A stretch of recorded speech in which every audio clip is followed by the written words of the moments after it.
Saudara-saudariku yang terkasih, salam sehat dan sukacita selalu. Berkah dalam. Sudahkah kita memberi senyum hari ini? Selasa 27 Agustus 2024. Gereja memperingati Santa Monica. Kita awali permenungan kita hari ini dengan tanda kemenangan Kristus. Dalam nama Bapa dan Putra dan Roh Kudus. Amin.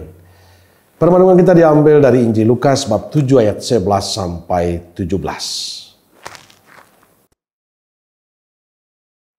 Kemudian Yesus pergi ke suatu kota yang bernama Nain.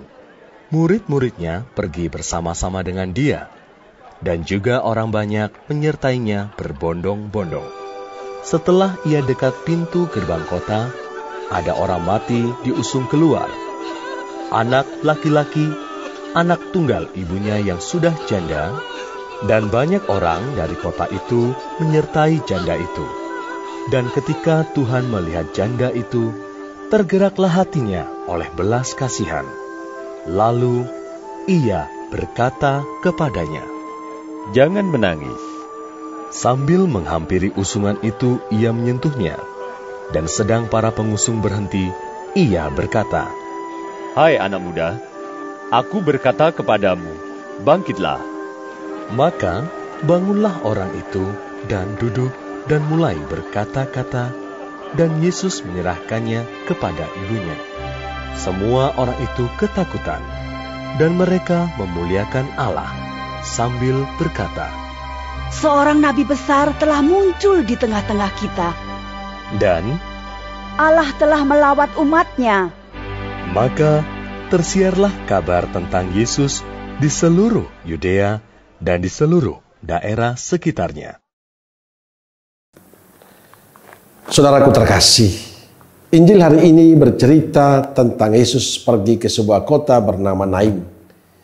Saat memasuki pintu gerbang kota itu, ia berjumpa dengan banyak orang yang mengusung orang mati keluar kota.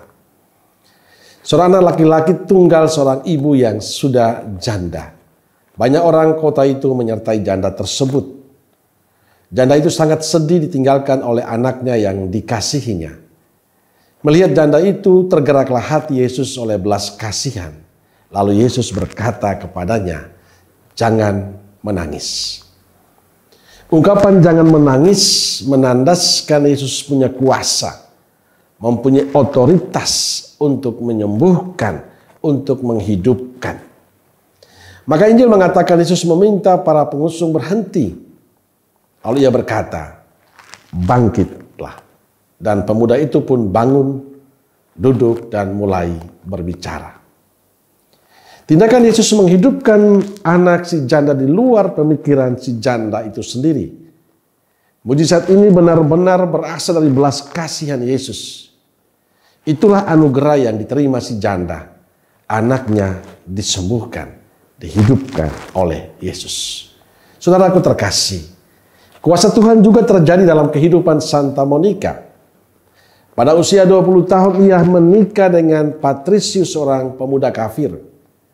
Selama hidup bersama Patrisius, Monica mengalami tekanan batin yang hebat karena ulah suaminya dan juga anak mereka Agustinus. Tapi Monica tetap sabar dan tekun dalam doanya, memohon campur tangan Tuhan.